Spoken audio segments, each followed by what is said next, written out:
Gracias por continuar con nosotros. Estamos de vuelta con más de Brújula Internacional. Comenzamos a presentarles a nuestros destacados invitados. Recibimos al primero de ellos, se trata del señor Rubén Bolívar, es especialista en energía e hidrocarburos. Hoy, cuando la energía, el petróleo y todo lo relacionado es un tema de interés. Muchísimas gracias por acompañarnos. Buenas tardes. Bueno, muchas gracias por la invitación y honrado de estar nuevamente en este programa tan respetado y tan visto por la comunidad nacional e internacional. Trata temas del derecho internacional.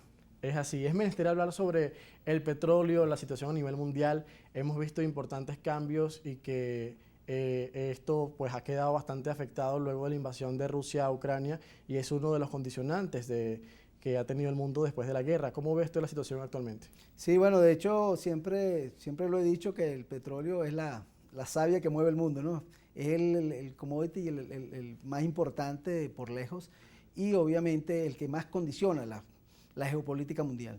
Uno de los, a su vez, el petróleo, o uno de los elementos que más se han visto afectados en la política petrolera internacional ha sido justamente lo que usted menciona, la guerra de Ucrania, la invasión de Ucrania por Rusia, que recientemente en el mes de febrero cumplimos ya un año. Sí. Y a partir de allí se ha desencadenado una cantidad de elementos importantes que han impactado muchísimo el tema de la energía, el tema del petróleo y del gas en Europa, pero que también ha redundado en consecuencias para América. Hay un concepto o una teoría que se llama la teoría del caos, que dice que el aletear de una mariposa en una parte del mundo puede generar un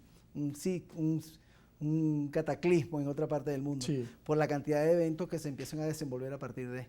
Entonces, ese evento, por supuesto, que impacta a las políticas de nuestro país, inclusive. Siempre hablamos del caso de Europa porque es, en el caso de la Unión Europea, un bloque muy dependiente de la energía de Rusia. Esto dejó de serlo en cierta medida durante la invasión de Rusia a Ucrania por las sanciones y las medidas que ha tomado la Unión Europea, pero poco se habla sobre el caso de América Latina. ¿Cómo han sido esas consecuencias para nuestra región?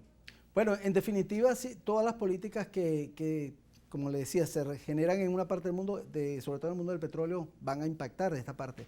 El hecho de que los mercados naturales que tenía Rusia a través de donde llevaba gas y petróleo, a través de los gasoductos y oleoductos que atravesaban prácticamente de Asia a Europa y que llegaban hasta Europa del Norte, Alemania, todos estos países en el norte y más en Europa Central, esos mercados se han ido migrando en vista de las sanciones que está sufriendo ahora mismo Rusia. Una cantidad de sanciones los han afectado desde el punto de vista financiero, desde el punto de vista bancario, desde el punto de vista operativo.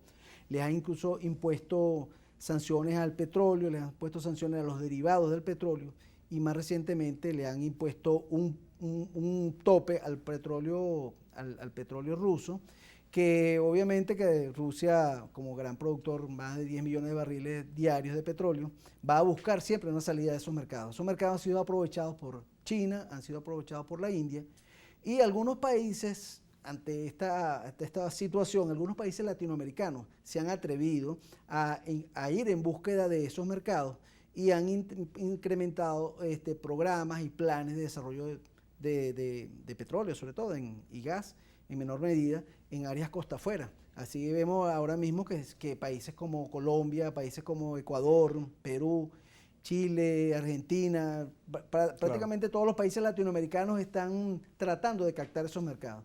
Y Venezuela, que bueno, sería un país naturalmente llamado a hacerlo porque por el impacto, por el peso específico Y además la posición geopolítica, que tiene el posicionamiento geopolítico, como usted dice, y sobre todo que Venezuela es el país que tiene las reservas más grandes del mundo, más de 300.000 millones de barriles de petróleo certificados, que le dan una posición, además de su posición geográfica muy privilegiada, le darían un impacto o le darían una ventaja comparativa muy importante. ¿Usted ve oportunidades de que eso pueda ocurrir si hay una restauración, hay un arreglo sobre todo en nuestra industria petrolera? Bueno, lamentablemente, fíjate que en una época de altos precios del petróleo, porque más allá del impacto de la guerra, también las decisiones que han venido tomando la OPEP, conjuntamente con Rusia, lo que se llama la OPEP Plus, que son la OPEP, los 10 países, los 13 países de la OPEP, más 10 países, liderizados por Rusia, donde está Noruega, México y otros países también importantes, han venido tomando decisiones, han venido haciendo una política de recortes. El año pasado, en octubre, recortaron 2 millones de barriles. Ahora mismo, hace 2 semanas, recortaron 1.100.000 barriles. Sí, anunciaron otro recorte. Exacto, a partir del mes de mayo. ¿Qué va a traer esto? Una contracción digamos, de la oferta, lo cual va a aumentar la demanda y va a haber Primero, estaba posicionándose, digamos, o es lo que pretenden estas decisiones, evitar que el mercado, en vista de otras circunstancias que se vayan a presentar posteriormente, vayan a crear una necesidad del petróleo. Se ha venido elogiando mucho la política de la OPEP en estos años, sobre todo desde la pandemia del COVID-19. ¿Usted cree que se tomaron en principio las medidas correctas? Bueno, la OPEP está liderizada por Arabia Saudita, ¿no? Y los Emiratos Árabes Unidos, y bueno, y está Venezuela también, y todos los grandes productores de petróleo.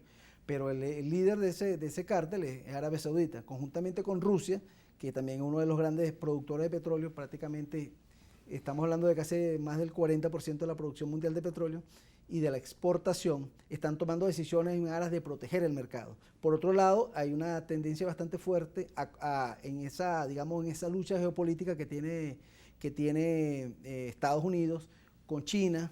El eje OPEP más se ha ido orientando más hacia China, porque ha ido consiguiendo mercados en China, y China es un mercado grandísimo, sobre todo ahora que está saliendo de esas políticas restrictivas que ellos habían implementado a raíz del COVID-19.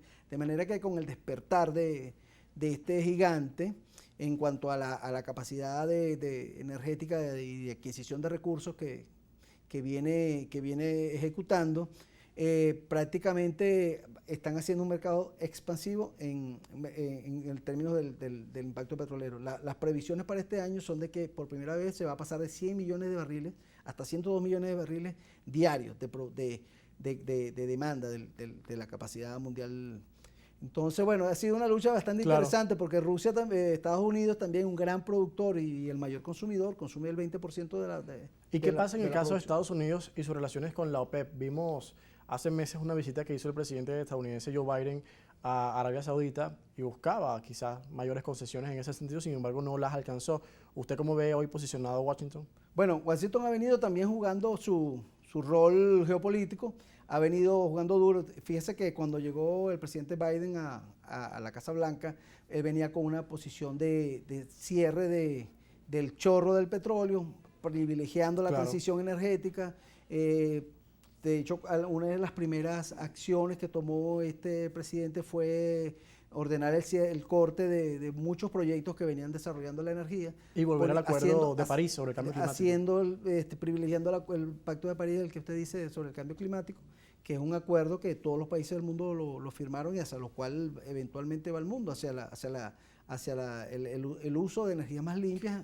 Ahora, pero el mundo pareciera que estuviera cada vez más lejos de esa transición energética o de adoptar políticas que favorezcan una mayor comprensión de lo que sucede en cuanto a los fenómenos naturales que están en gran parte relacionados con el cambio climático. ¿No ve un retroceso en ese sentido a pesar de lo que dicen los mandatarios? Sí, sí lo veo, y quizá no un retroceso, pero sí veo que va en definitiva a los países y todos los productores y actores del mundo petrolero están de alguna manera yendo más lento de lo que en un momento pensaban ir y de lo que eran sus proyecciones. ¿Quiere decir que el petróleo sigue siendo fundamental hoy? El petróleo sigue siendo la primera fuerte energía en el mundo. Estamos hablando del 80% de la energía del mundo se maneja con el petróleo, y cuando hablamos de vehículos automotores, aviones, buques, que son los que mueven al mundo, prácticamente ese número llega al 90%. De manera que yo no veo que en los próximos 40 o 50 años esa matriz vaya a cambiar.